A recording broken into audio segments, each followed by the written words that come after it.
You're listening to Around Comics.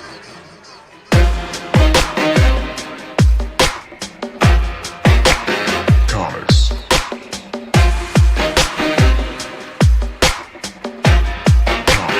Comics.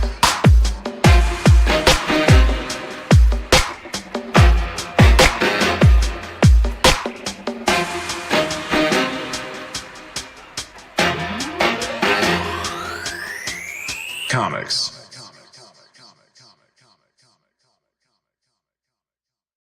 You are listening to Around Comics, episode 424. You're also watching Around Comics. I'm Brian Salazar. With me is Christopher Niesman. It's the Chris and Sal show. This is the No Tom here. Thursday show. Nice boob shot there. Thank you. It's not how we're gonna get them to keep around once they find out Tom's not here.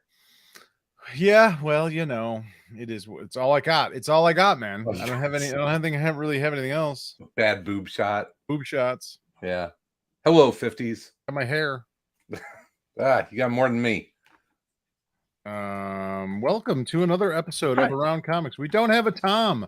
We're out of Toms. We're Tomless, but that's okay because we've got comics. Where is Tom? Tom is. He said he was seeing how the sausage was made. Literally? Yeah, like literally, he's at like a sausage factory. Oh, that's right. I mean, he's from Green Bay, so this is kind of nothing new for him. Yeah, I mean, it's in his blood. You know, it should be, feel completely natural. Man, our schedule has been so like in all of the time that we've done this show, beginning to end. We have pretty sizable break in between, but man, our scheduling has been tough. It's like everyone's growing up and going off to college and getting jobs. Yeah, I don't know why we still do this, to be honest. Not sure what we're trying to prove at this point to the 12 people that listen to this goddamn podcast. Yeah. This is I'm working into one of my patented segues. We're gonna go a little off book today. I think we're gonna mix. That would have been nice to know. Yeah, we're gonna mix some comics and some TV together to start off with. I think. People growing up and relationships, breaking apart and coming back together, and it was just like the magic of being in high school and your early college years in the 1980s. And yeah, so it's like it's a Stranger Things segue. You're really awful at this. Why do you continue to Stranger Things season 4, the comics? And you're reading, you told me you're reading the Stranger Things graphic novel. I've been reading Stranger Things Kamchatka. I can never say that damn town. Easy for you to say. Kamchatka. The Russian prison? The Russian prison, yeah. It's a tie-in story with the season 4 of the TV show. And it's written by Michael Moorcock. And it's really good. Oh, I know him. Yeah. I'm familiar with that young man. Yeah, but you're reading the mainline graphic novel. Yeah, is it a graphic novel or what is it a collected miniseries? I don't know. I think it was a collected miniseries. Okay. I think it was initially it's become out in issues and they collect them into trades and then they collect those trades into like library editions. Okay. Can you say it again? To eventually get to like the, hopefully Scholastica or something, and they sell a bunch of comic books that maybe kids would be interested in. Although, well, the Stranger Things graphic novel is going to be in every fucking library in the country, as well it should be. Canada, as well it should be. Yeah, there's no reason for it not to be. Yeah. I'm.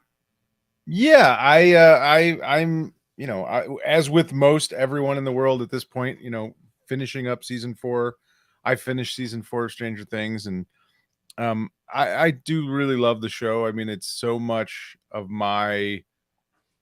I was those kids. I was 13 years old. When that show started, I was 13 years old, 1984. I was 13. I played Dungeons and Dragons, read comic books in my buddy's basement. We went out on our BMX bikes. Mm-hmm. We played, like I said, we played D&D. We got in trouble. We fought monsters, at least in our heads. If there were monsters, we would have absolutely been fucking gearing up, with putting knives the only through thing trash can lids. Yeah. the only thing that is disappointing in the show so far is that there has not been any evidence of the explosion of martial arts schools and martial arts stores in the Midwest in the 1980s. Because if that was me and my friends, we absolutely would have had nunchucks and tonfa and katanas, throwing stars. Yeah, throwing stars. No question, we would have had all of that stuff with us to battle Demogorgons for sure. So that is the only place that I can say that the Stranger Things people, the Russo brothers, or no, the Duffer brothers, sorry, not the Russo brothers, yeah. Other brothers. What is with all these brothers? I need a brother. That's my problem. I don't have a brother to write with. The Duffer brothers, that's the only thing that that they've failed on in nailing the nostalgia of that era, especially in like what is essentially rural Indiana. Yeah, suburban, right? Yeah, rural. No, it's not even suburban. It's like 80 miles from Indianapolis. That is rural Indiana, my friend. Yeah, but I wouldn't say Hawkins is really portrayed as like farmland. What rural Indiana really is. Like, I don't think Hawkins is. That is if there's a nit to pick, it's like, yeah, I don't know if Hawkins is really. Like, it could be closer to Gary. I mean, I don't know. Where's Hawkins at in Indianapolis? Be closer to Louisville. Yeah, that's true. Well, what if they're 80 miles west? Oh, could be. It could be. Okay.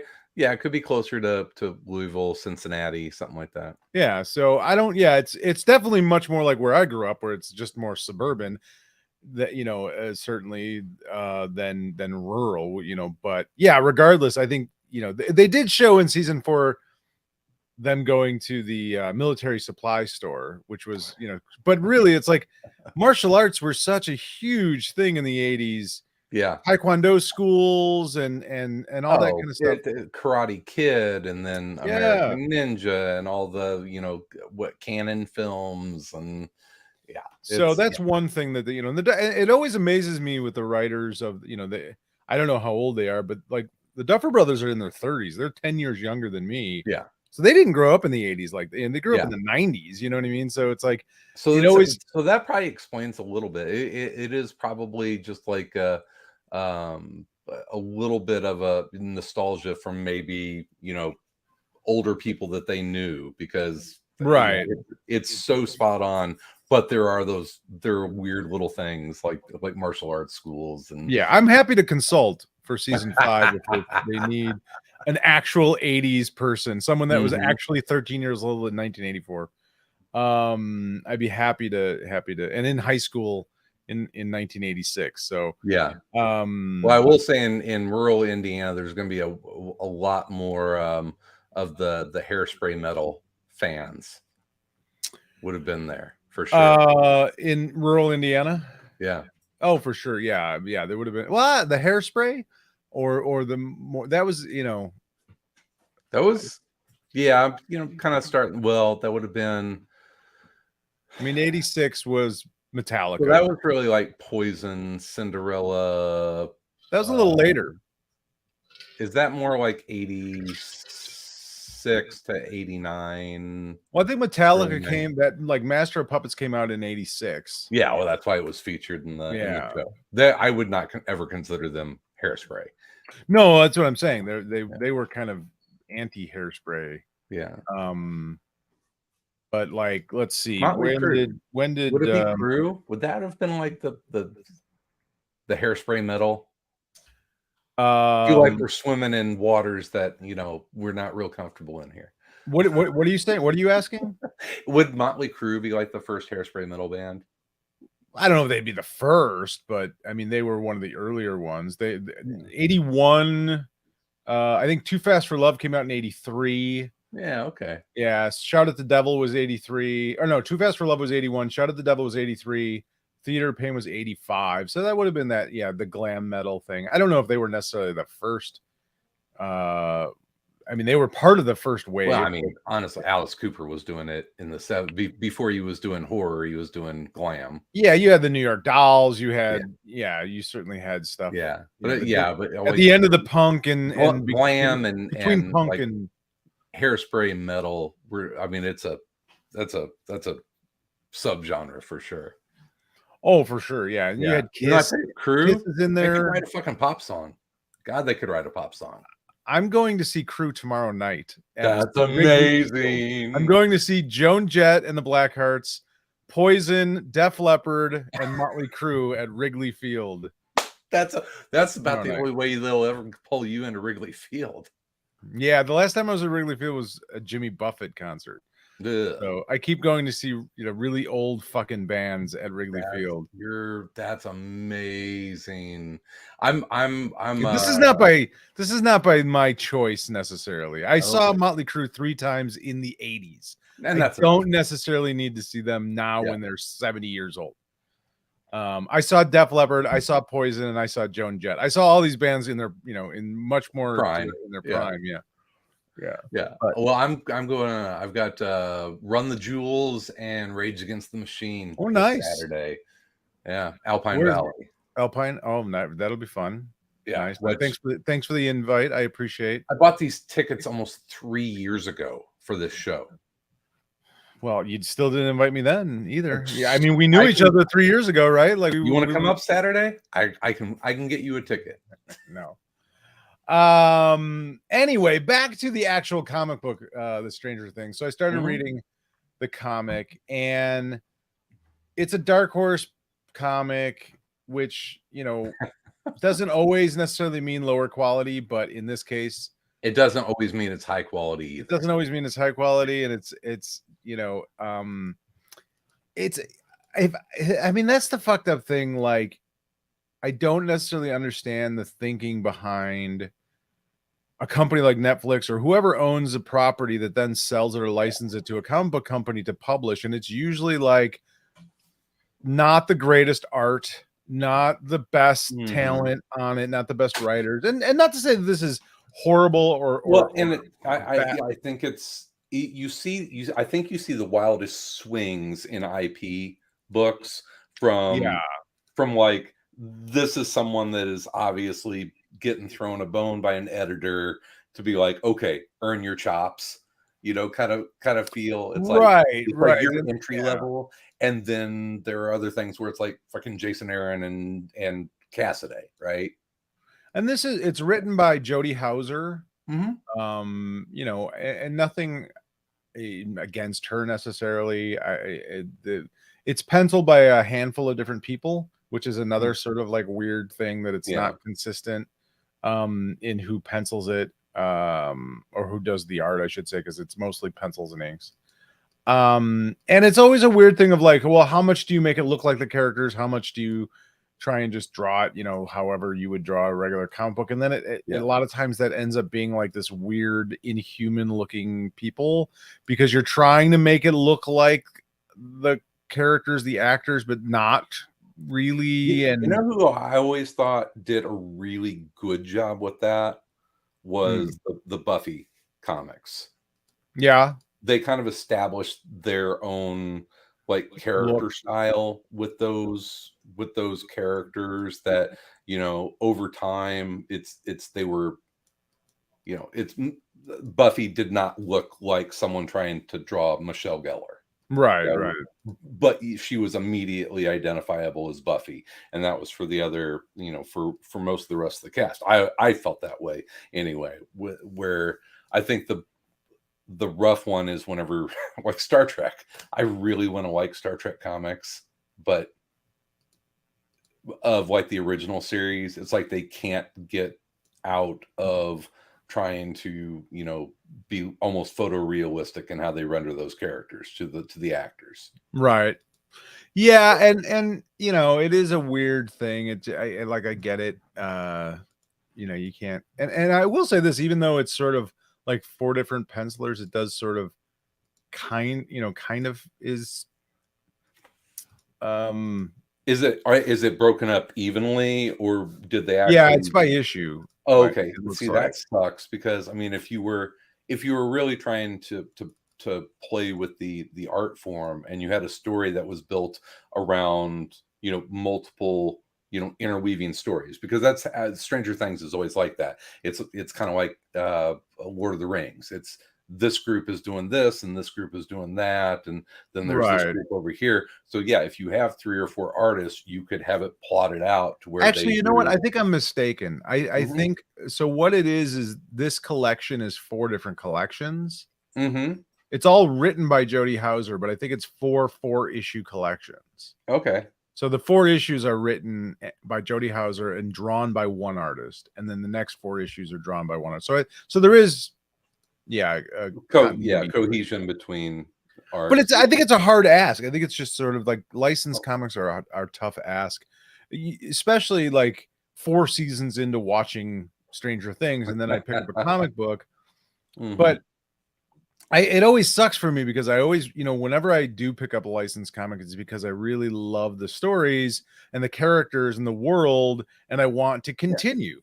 I want that to continue. I want to get more of those characters and more of the world, and you get it, but then it's like it's not really it, and it's not done nearly as well. And I know that's like a really, It's worth it when you get surprised. yeah, I haven't really run into that very often. It's not Um, something I've really. 28 Days Later was one of those. I bought that comic because I liked the movie But 28 Days Later. wasn't that backwards? 28 Days Later was a comic first. No, Are you sure? it was based on the movie. Okay, well, there you go. I mean, if And that's, that comic was fucking awesome. well, it was It Declan Shelby. That's why. right? But Yeah. that's when no one knew who the fuck Declan Shelby Right.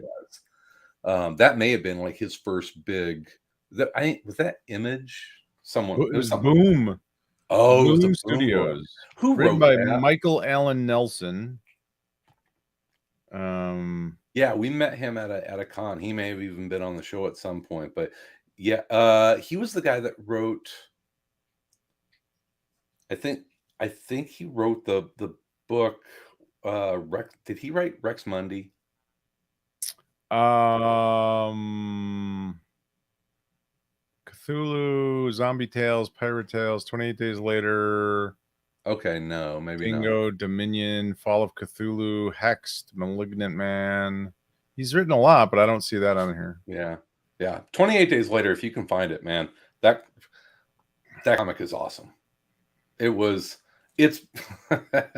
I enjoyed it more than Why the Last Man, as far as kind of like a just a crazy post-apocalyptic survival tale.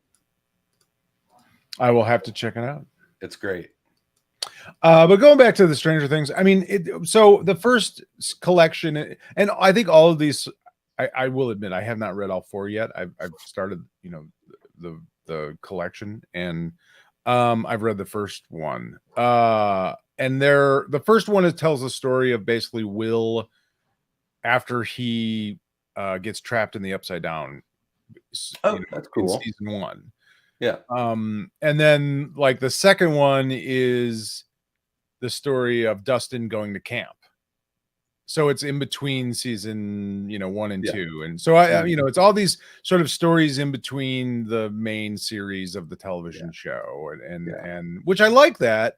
It's fun, and I think really good creative teams can pull it off, but that's a difficult brief to be handed. Is Absolutely. And that's we're why. gonna take these highly recognizable characters that people already know before they pick up the comic, and you're gonna write in this time frame, and so as you pick up the character, whenever you set it down, it can't have changed.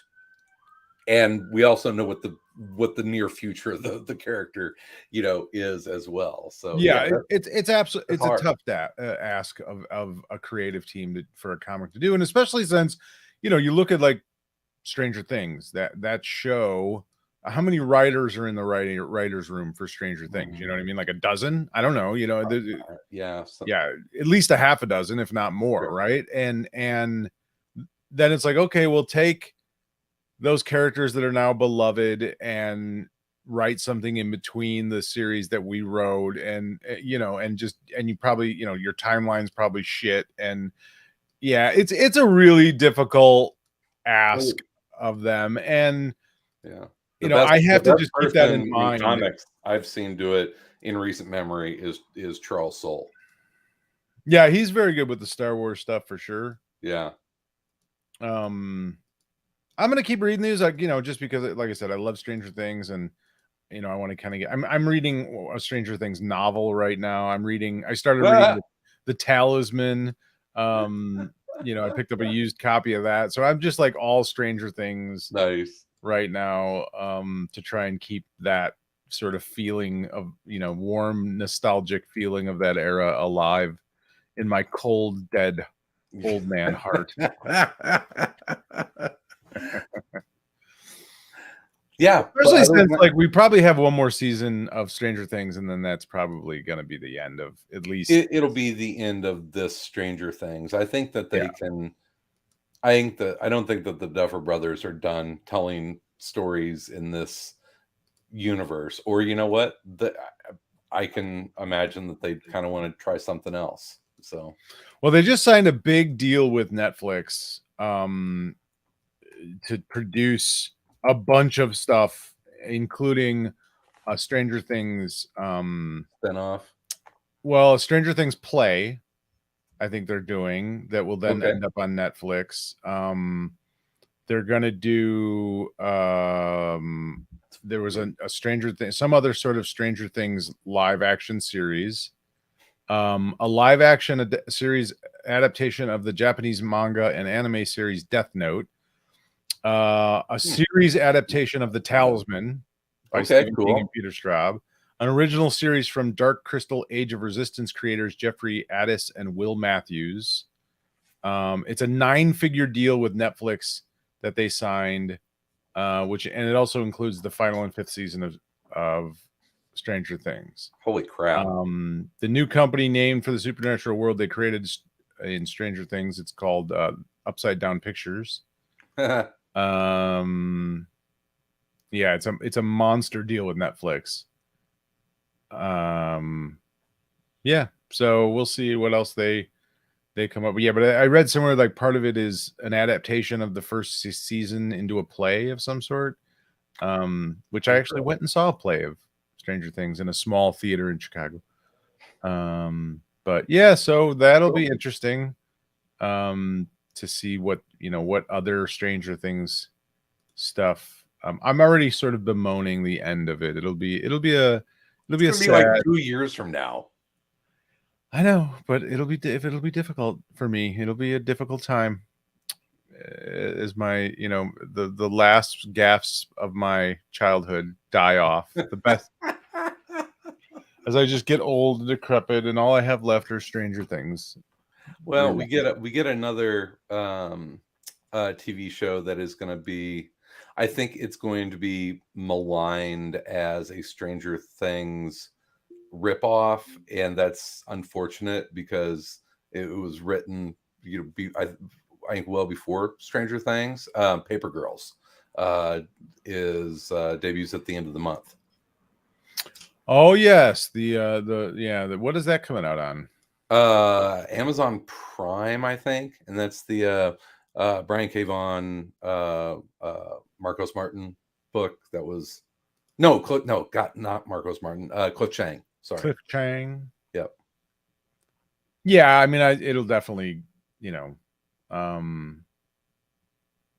people will say that it was, and I don't know. I have no idea what the timeline is. Yeah, it's definitely, I think Stranger Things leans more into the horror. Paper Girls leans a little bit more into the sci-fi. Yeah.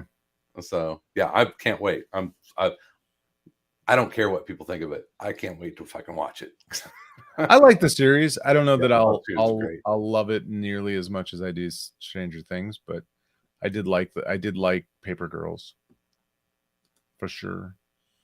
So that's Amazon, right? Looks like. Amazon Prime. Amazon Prime. Do they have a trailer? I don't know. I don't think so. Paper Girls.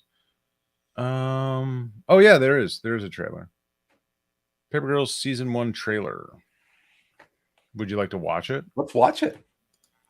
Let's see if I can hold on. I actually haven't seen the trailer yet.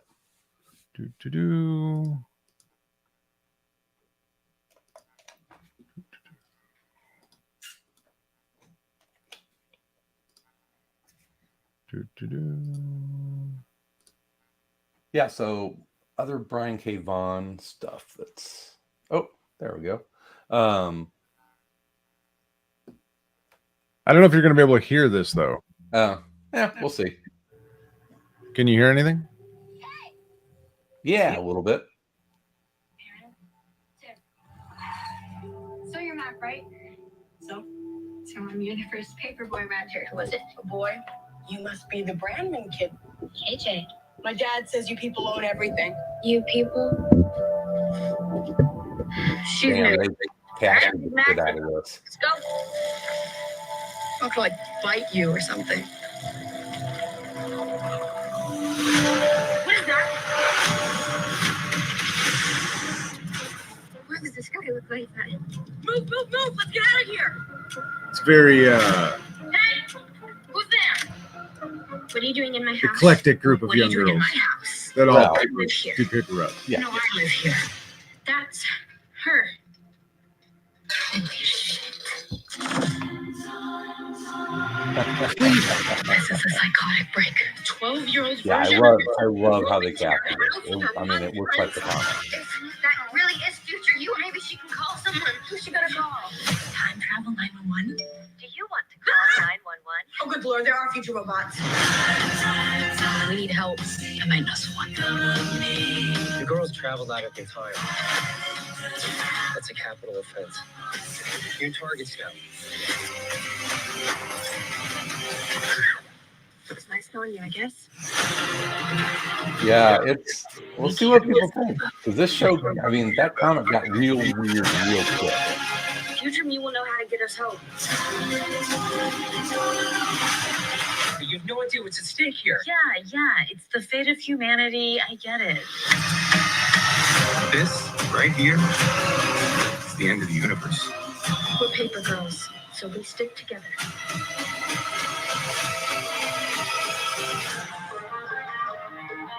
The future you is not all that bad. She did give you that rad shirt, which says dumb on it.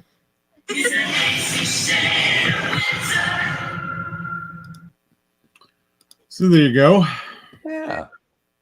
Hopefully it'll last longer than the last Brian K. Vaughan show that was on TV. Yeah. I haven't heard boo about that coming back. Have you? No, God no. They like initially. I know that they were like the director was trying to, get a campaign, but I don't. They couldn't. Yeah, the director was like, "Well, we'll find a way to tell our story," and I was like, Sure. Can you find a way to tell it better? Yeah, I mean, Brian K. Vaughan has always been a very progressive, sort of writer, and his characters and stories have always leaned that direction. But I think like that show was just not good. It just wasn't a good show. Yeah, I don't know. I don't think it lived up to the source material. Yeah, Paper Girls. It didn't look nearly as intriguing to me necessarily as Stranger Things, but it's going to be a different show for sure. Yeah. I have my own Stranger Things ripoff that I'm working on. So nice. But I've enjoyed it. But overall, have you enjoyed season 4? Loved it. Yeah, I finished it. I loved season 4 of Stranger Things. I thought it was terrific. I thought the what's his name? The metalhead. Eddie. The Eddie Munson moment was perfect. The song was perfect. Yep. The idea of that was just absolutely perfect. The band also agrees that it was awesome. Yeah, Metallica agreed that it was awesome, and it was. Well, they're back on the charts. You know, it's probably the highest that Master of Puppets has ever been on the charts, period. I'll guarantee that. I don't know, but This Master of Puppets was like never like a #1 hit. but I've listened to Sirius XM, and there's a metal station. It's not even metal; it's Ozzy's Boneyard, so it is metal, but it's and it is on all the time now. They play Master of Puppets constantly on that station now. It's kind of funny, but That's hilarious. Yeah. And fucking Oven Era. Oh, no question. Yeah. And like that's why it was spot on. It was the perfect.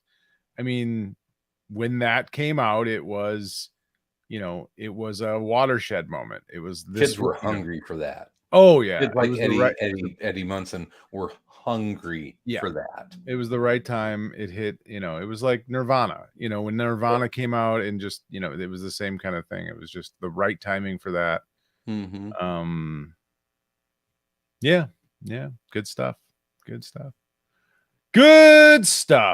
we got a cliffhanger. So is it 2 years? Is that what the usual wait is on these? I don't know. I have no idea. I'm not paying attention to scheduling. Yeah. That's not whenever it comes out, I'll be there. We are going to do an ACTV, but I think Tom is going to join us. So we're probably going to mix a little comics and TV on that one. So we can commingle the waters here a little bit this week, I think. Are you caught up on Strange New Worlds? I think so. I am up to everything but the season finale. I think I might have watched. Did you see the episode where they were the away party with the Gorn? Yes. That was goddamn fucking frightening.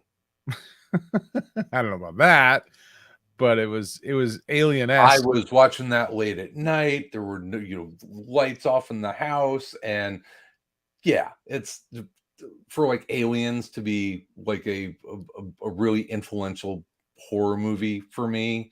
Yeah, that episode scared the shit out of me. I don't know. I wasn't scared. I wasn't say I was scared. I enjoyed the episode. It was great. Yeah. Come on, the idea of like little mean little things fucking eating you. Oh God damn. Okay. Yeah, it was good. I enjoyed it. Not terribly scared. But overall, continue to love Strange New Worlds. Yeah, it's terrific. I love that Pike is sort of, they keep leaning, or they're leaning on like his dadness. He's sort of the dad captain, just sort of. It's fun, I didn't realize who he was until like 2 or 3 episodes in, and then I realized he was the guy from Hell on Wheels. And I was just like, oh my God. I was like, oh, I can't believe I didn't realize that was him. And I can't believe that's the same guy, like the guy from Hell on Wheels. Oh my God, it is. Yeah. And I didn't realize it until a couple episodes in. I was just like, oh, I had no idea that was the same dude. And he just plays such a badass, sort of rough and tough cowboy kind of guy in Hell on Wheels. And I'd never made the connection. I don't even know how I made the connection. It might've been when they were like, there was some cowboy moment in Star Trek where he, because he has a sort of little bit of cowboy in him. Oh, there's a lot of cowboy there. Yeah. Absolutely. And I made that connection. I was like, oh my God, he's from Hell on Wheels. And you're right, because right now I would say he is America's best TV dad. Yeah, he's pretty good. Yeah, for sure. Hopefully he doesn't end up like some of our other terrific TV dads that. Yeah. But yeah, I enjoy that. That's kind of his role on the ship of nurturing a little bit, and and he has fun a lot of it's like most captains are really serious, and he has a little fun. He has. I know. Well, I mean, what's his command to go? I don't even remember. What is it? Hit it. Oh yeah, hit it. I'm just like, that's perfect. Yeah, he's But, he's hit it. good. The show's great. I love the mean, relationship with he and the pilot. And she's like, "Are you gonna say it?" He's like, "Hit it." She's like, Ortega's. there we go. Ortega, who's Yeah. great. Yeah. I love the cast. Yeah, the cast is great. Although I was very sad in the last. Not to spoil anything. I don't want to spoil anything, but Yeah. we do lose a cast member, which was we had our Tasha Yar moment. well, and especially since it was like we really hadn't gotten to know that character very well up until this point, and then all of a sudden you kind of get to know the character a lot, and then they kill him, and it's just like, come on. It's the Tasha Yar moment, which it's like, okay, you remember that, right, from Next Generation? It's was there a contract dispute? I don't know. I doubt it. Yeah. No, I enjoyed the episode before this where it was the whole fantasy realm thing. Just the fact that they were able to pull that off, and it was hokey, but it was still perfect. Yeah, it was.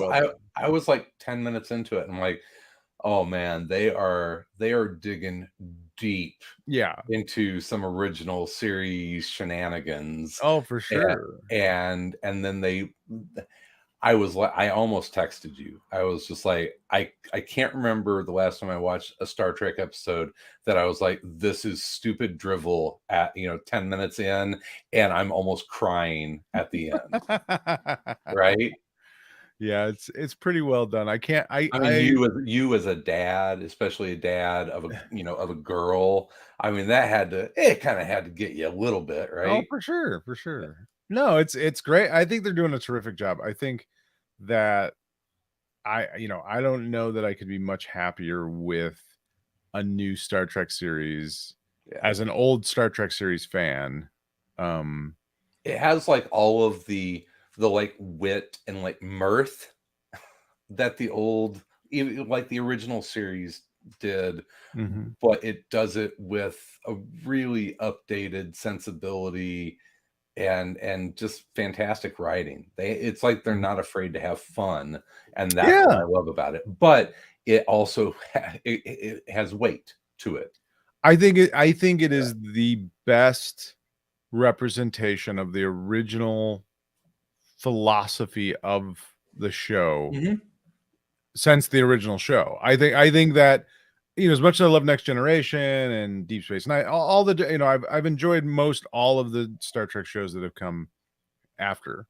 But I think this one upholds the just the general concepts and philosophy that Roddenberry tried to create, and even pushes them in a really good way forward, even more so. You know what I mean? Like it does it in a perfect balanced way of entertaining, heartfelt.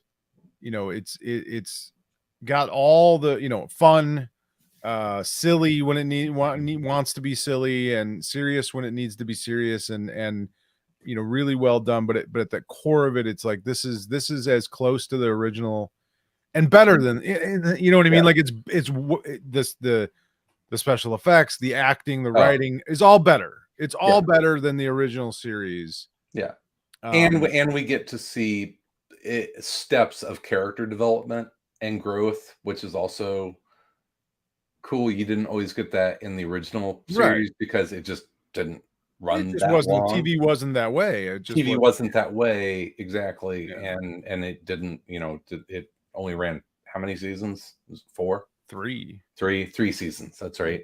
So you get to see some interesting character relationships and growth. Even over like one season. I mean, even like the last episode, the whole thing with Uhura and that last scene with her, nothing is said, and she's just standing there on the deck looking at the place that she's going to be, that we know as fans she's going to be for the next 40 years or whatever that character is going to be. And it's just like that got me tearing up almost, like welling up with like, oh yeah, that's a great shot. Like they didn't, and nothing is said. She's just standing there, and you're like, she sees her future now. along And she's with and she wants that. It's yeah. That was a great, and that was a wonderful build up to that moment over multiple episodes. You know, but it never was like, it never felt in any way forced or anything like that. It was just like this gradual build up throughout the season. You know, from the first episode, she was, you know, the rookie. And then a little bit later on, they touched on it some more. A little bit later on, she's she's on a landing party. And then, you know what I mean? In 8 episodes, she was probably featured every other episode or something. And then that last, sort of thing is just like really impactful. And the only thing I didn't, what's her name? The security. Khan's descendant. Yeah, she was leaving. Yeah, she's going to hunt the Gorn. Yeah, that was not hunt the Gorn. She's going to try and rescue a bunch of people. Yeah, that felt weirdly unbalanced. Or well, that's season 2, right? Is that they're building the Gorn up. That's the Borg, right? Right. That's the bad. That's the super bad enemy. And so yeah, she'll be back next season when she needs the Enterprise to stop the Gorn from doing something. That's my guess. That's my guess, right? That's what they're pointing towards. Yeah, I don't know. Yeah, I don't know. I'm hoping to be surprised, and it doesn't necessarily follow that pattern of like, well, we need a big bad for the season or anything like that. I don't want them to go away from every episode is its own story.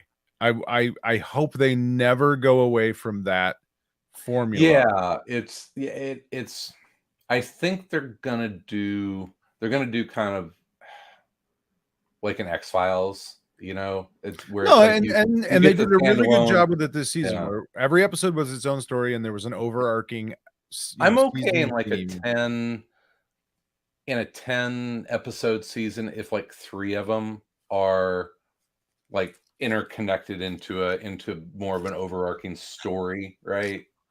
Yeah, I just don't want it to take over every episode. I don't want it to be, this thing where it's like, I think that's what the season is about. So that's why it's like when you bring up the idea of like, oh, the Gorn are going to be, it's like, well, I don't want that to be.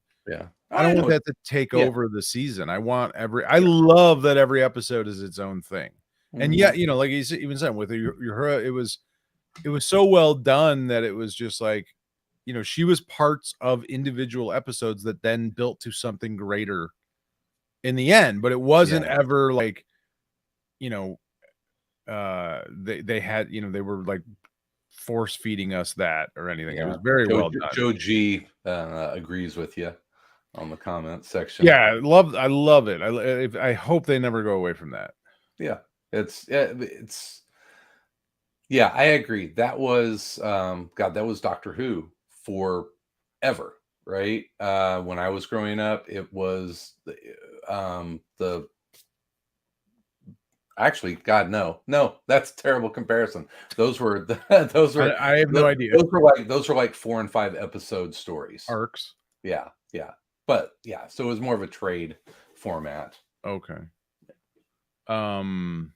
Yeah. All right, enough TV. Did you read any other comics? Yeah, I did. Man, have you read What's the Furthest Place From Here? Are you reading that? I think I read the first issue of it, and I didn't really dig it that much. Like, you guys love that book, and I didn't. I think it might be a little too like fucking weird and esoteric for you. There's a little of the I feel the weird for weird's sake in it sometimes, but it is the perfect amount of weird for me. It's the story is total like drop into new world and here's the rules, and there's going to be a bunch of rules that we make up as you go through this kind of weird. Is it post-apocalyptic world or not? You don't know. You have no basis of when or really where this is. and then they start throwing with the 7th issue a backstory issue that maybe starts to connect some dots, but it's still, you don't know if it's supernatural or science based or what the hell is going on, but I like it. Well, that's all that matters if you like it. I enjoy how it's basically there are no adults, and it is Lord of the Flies, but in tribes, right? But they're not, the kids are, so the end of the world has happened probably within the last like 7-8 years, right? And it's, but there's all sorts of rules, and whenever you age out, these weird creatures come and get you and drag you away, and you're never seen or heard from again. It's interesting because funny enough, this is a very similar story or idea to something that our old co-host Scotty Young and he had an idea to do something like this a long time ago, 10 years ago, and we kept throwing ideas back and forth about it and just sort of like trying to figure out a way for it to work, because he knew what the idea was of, like, there's a world without adults in it, but he couldn't quite figure out ever like why that would work, why that would have, how that would, and I think that might be my problem with this story is like I see the sausage in it. Oh, you know what I mean? Like I see, like it's just like, oh, well, they're just like coming up with these weird, like, lost-ish kind of answers to tell their story.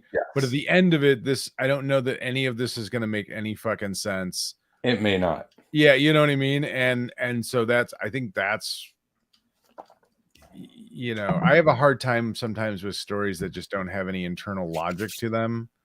And I feel like this one maybe doesn't have that or won't ever have that. Not to say that it can't be a good story. I'll keep you posted. I know that whenever I see it come out, it's one of those comics that I'm like, oh, cool. I'm interested in what happens next. Yeah, I think I read the first issue twice, and I never got to the second issue. It happens, dude. It happens. Yeah, it's just I don't know. Yeah, I don't know what it is about it. Like, it just isn't one of those books that's grabbing me. I'm glad you're enjoying it. Yeah, speaking of weird and weirdly awesome, actually a book that you had suggested, and I think I'm on the 4th or 5th issue, and I'm not even going to try and explain it because it is banana puffs crazy. The fucking Defenders is so good. Oh, that doesn't make any sense. But see, I'm okay with that, I think, because it's like, well, it's fucking magic. It's all bizarre magic, that doesn't need to make sense. Yeah. It's like, oh, who's the newest Defender? Oh, yeah, it's Galactus's mom. Yeah. And I'm sitting there reading that, and you're like, oh, that's cool. And then I sat there for a second, like, fuck. That is Galactus's mother is a Defender now in a previous universe. It's crazy. Yeah, it's a really goofy, wacky out there fucking series for sure. But it's beautiful, beautifully drawn, and it's really fun. Yeah. Yeah, it's one of those books that's just like kind of, it's like you gotta ride the fucking dragon on that one. You just gotta It feels like the editor took a vacation kind of book. Yeah. It's like, just let Al do his thing. Yeah. Well, Ewing is at his best. He does, I felt that way with the Hulk. Like when he was first doing the Hulk, it's such a bizarre initial change for that character. And there were times where I was just kind of lost, like, what the fuck is happening? This is really weird. And then I kind of just let it wash over me. Yeah. And it's just like, it's weird. If I don't understand it, it's okay. It doesn't matter. It's just relax and float, man. Yeah, just float along with it and let it carry you wherever it's going to take you. And it was, really enjoyable once I kind of was able to just do that. Maybe that's what I need to do with the Furthest Place From Here is just kind of go, okay. You're in a giant pizza freezer, man. Yeah, don't worry about it. Just float. Just float, man. You'll be all right. Just float. Just float along, brother. Dude. Pizza fridge, is that what it was? Pizza fridge. I love that guy. Oh, Stranger Things callback. Oh, pizza. No, surfer boy pizza. Yeah, it was a pizza fridge. Is Yeah, what they yeah. ended up making her sensory deprivation tank out of. The kitchen. You need 600 pounds of salt. I got you, man. I got you. I fucking love that guy. I love that he just goes with, oh, she's got magic powers. Okay. Like there's no real questioning of it or, any of that. I wonder if he's going to be part of season, the next. He better be. Yeah, I would think. Yeah. Oh yeah. Yeah. You can't lose that good. Can't lose. Yeah. Yeah. I would that. Yeah, they gotta wrap this thing up this next season because the cast is not going to be around forever. I wouldn't think. Hey, why can't we have Stranger Things with them in college? I'm not opposed to it. Well, I'll watch them in college. I don't care. Yeah, let them grow up until they're their kids are I don't give a shit. Or just start with a whole bunch of new kids. In suburban Chicagoland. I know the perfect perfect neighborhood. You can show all the back bike trails and all that stuff. Yeah, I know. I have a Stranger Things like spin-off series. I'm ready to go Netflix. Just You're too busy to do that. Yeah, that's for sure. I do want to give a shout out to our other shows on the Patreon. If you are a patron, which you can find out more at patreon.com/aroundcomics, you get to hear Sal and me talk about TVs and movies on ACTV, and then once a month Will Pfeiffer drops by and we talk about Quentin Tarantino movies, which we have a couple weeks. We're on to Hateful Eight, right? Yes, looking forward to that. And then the like month-long celebration of Once Upon a Time in Hollywood begins. Yeah, we might have to do a live, like Patreon live kind of thing or something for that. I don't know. We gotta do something special. I think that'll be a hoot. So you get that. I think Tom will have some Tom versus coming up here at some point. I'm working on a new show with Tom. We're going to talk about old comics. I think I'm going to talk to Tom about maybe we bounce it back and forth, and this can be a 5-minute show, a 5-hour show. I don't care. It's however long we want to talk about an old comic, to where I'll let him know like a week ahead of time, and we'll just throw old comics back and forth. It's like, hey, read. Literally, is that Marvel? The show? You're literally going to throw comic books at each other? Comic books, no. But I'll be like, hey, we're going to talk about Uncanny X-Men number 97, and he'll be like, why? And I'm like, well, read it. It was important to me. Yeah, and then he'll read it. And wait, I mean, you're gonna make him read it right there on the show? No, we'll know like a week beforehand. Oh, so you get a chance to read, and it's one issue of an old comic. So. Yeah, Tom loves old comics. Tom loves old comics, so this is something I think that Tom and I, we can. If you have the original issue, I'll let him know what it smells like. If it really does smell like old book, it has that 1980s era newsprint. All my old comics are slabbed. I can't open them and read them any longer. You're hilarious. I had everything I owned slabbed. All of your hardcovers are slabbed now. Everything. I have like old Mad magazines slabbed. I have Flea market's gonna love it whenever you die.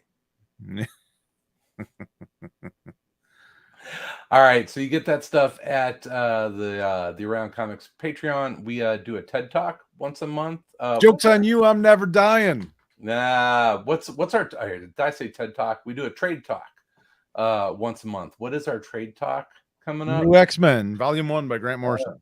There you go. Yeah, we did the Usagi Yojimbo for our last one, and some Morrison quietly X-Men goodness for Look new what I X-Men. just dug out of a long box. Oh my gosh! Oh, be careful with that. That's big money now that the TV show's coming out. Nah, it's all folded and it's already been crushed, I think. Yeah, Yeah, the cover's got a stain on it. I think I bought it out of like a quarter box or something. I don't know. nice, Yeah. nice. Not slabbed. Go read it. I remember that. I had that one. Does it smell like old book? Yeah, oh yeah. Oh Yeah. yeah. It's got a Lego. Look at the Lego. Yeah. I've been talking She-Hulk for the audio folks. God, they even told me #1 collector's edition. Yeah. Collector's all the item. number ones. They're still collector editions. I didn't listen though. Boy, I love the casting for She-Hulk. I don't remember who it is.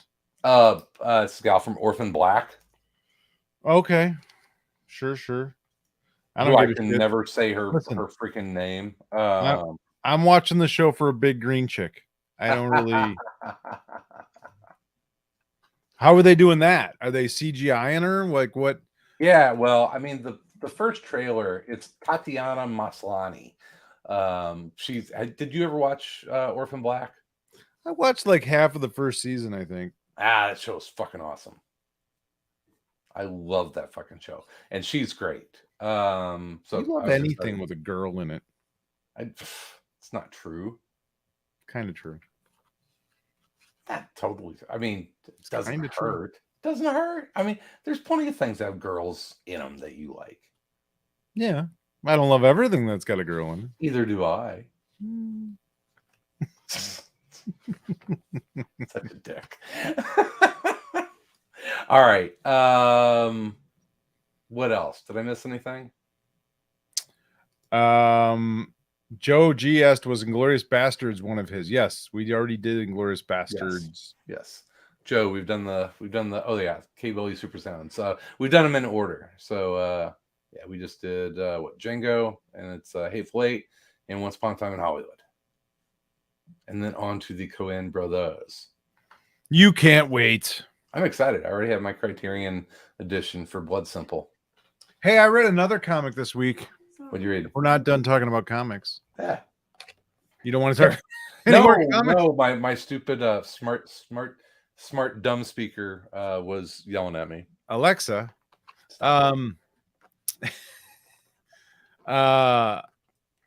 Dark Crisis #2 came out. And did you notice, hey, I was going to mention, did you notice DC versus Vampires #7 came out? Did it? Yeah, it came out this week. Oh, nice. So the story continues. It wasn't just, yeah. That's fucking, I'm not off base, right? That's just weird. It was weird. It was weird. Yeah. Yeah. I feel like kind of spoiled now. Yeah. It was a little odd. I don't know. But all right. So what's your Titans Crisis? What is it? Dark Crisis. It's just the next main crisis. series, the main Crisis series. And it's basically the idea is the JLA or the Justice League is all dead or gone or missing. I mean, they say they're dead. I'm sure they're not. But for the, all intents and purposes, they are dead for this. I mean, Batman, Superman, and Wonder Woman are not dead. Yeah. According to DC, according to this book, they're all dead. At some point, they may come back. Yeah.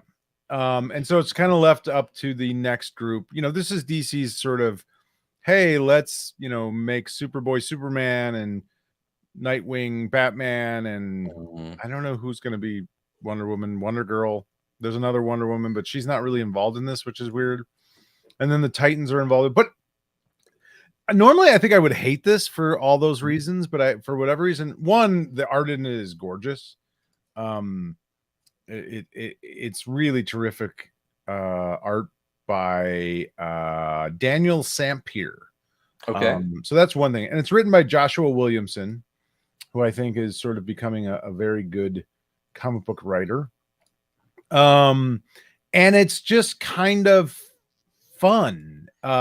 it's a crisis. You have the crisis going on, and so you have the big story is sort of Pariah is behind this crisis. Spoilers.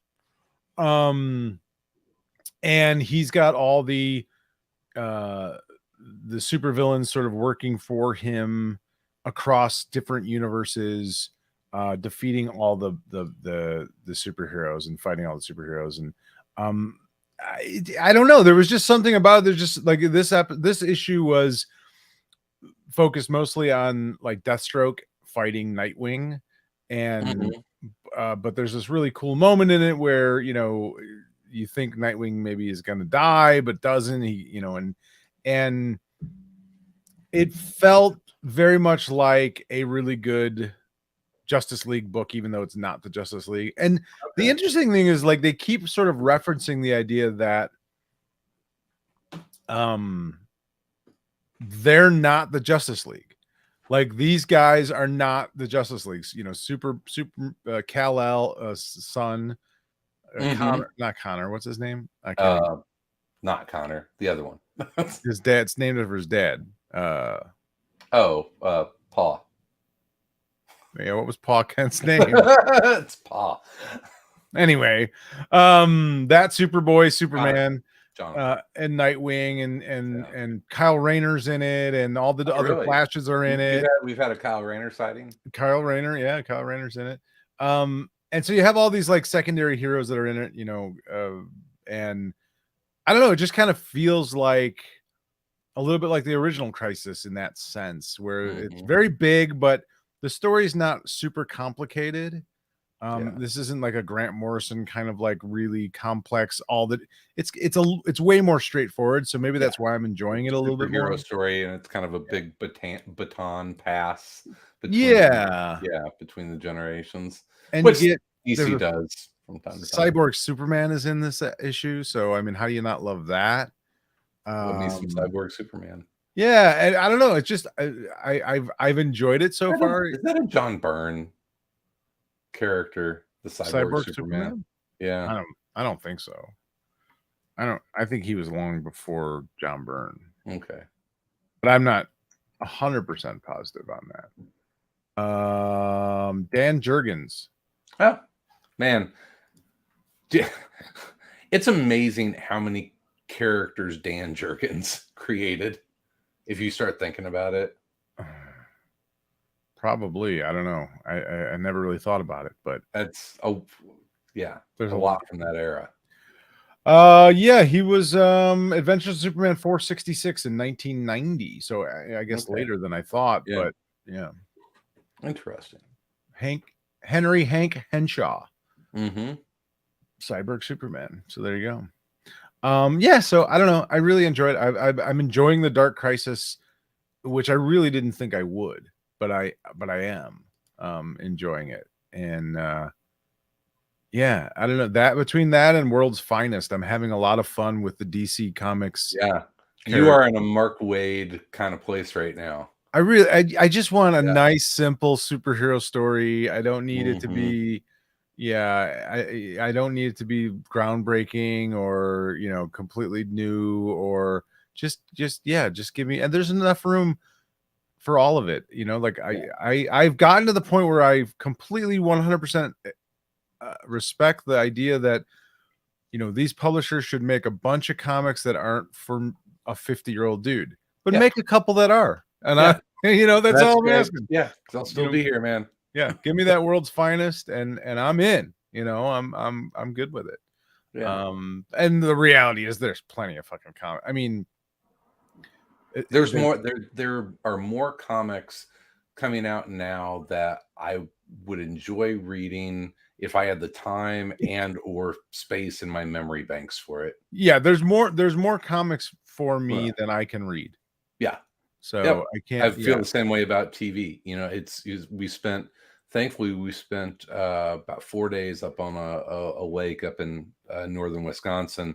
Really no TV, no nothing.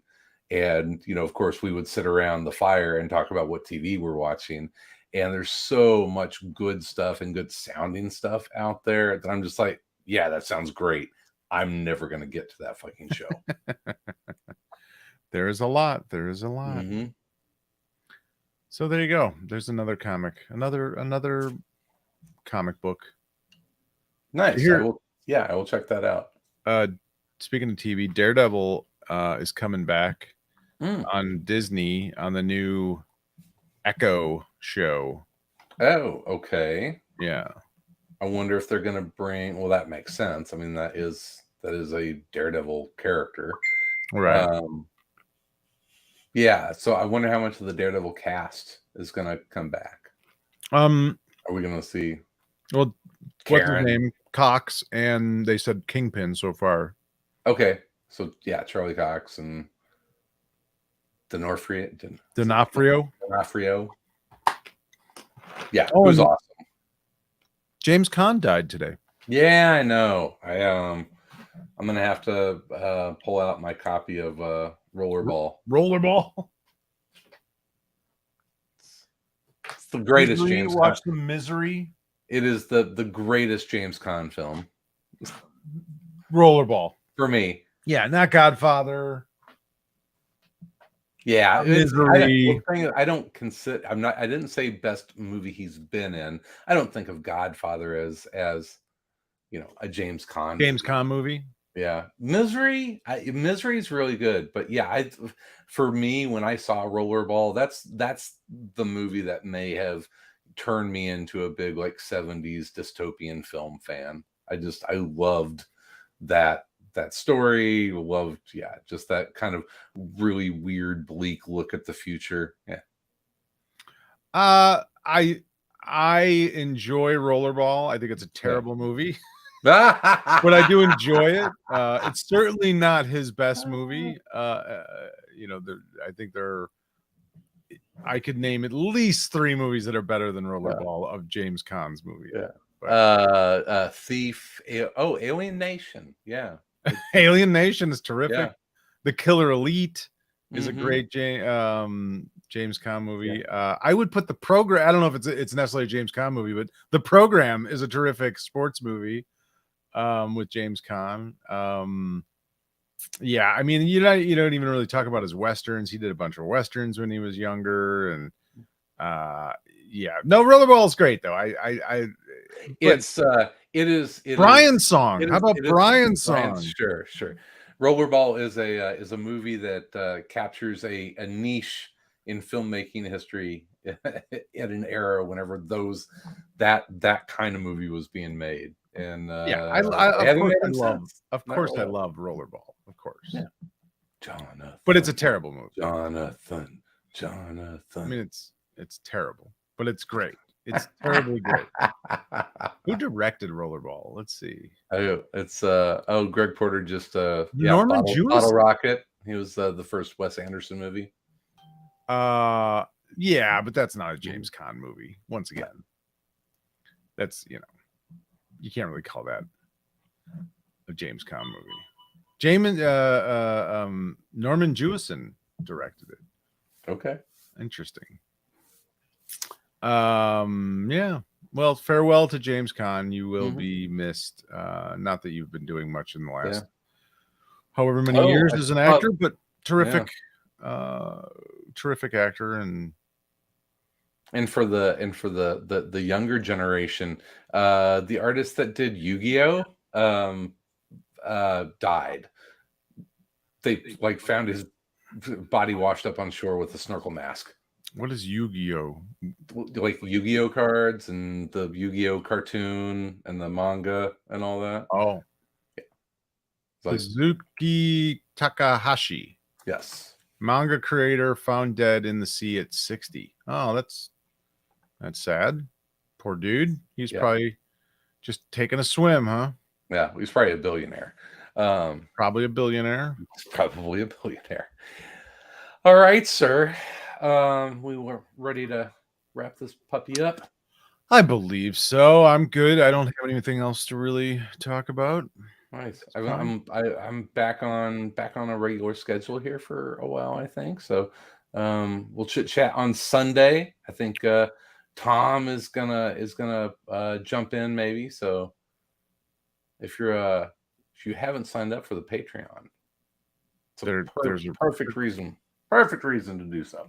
All right, sir. You have a great rest of your week and weekend, and I'll holler at you on Sunday. In the meantime, in between time, we'll be everywhere in and around comic comic. 80s nostalgia TV shows. Give me those 80s babies. Everywhere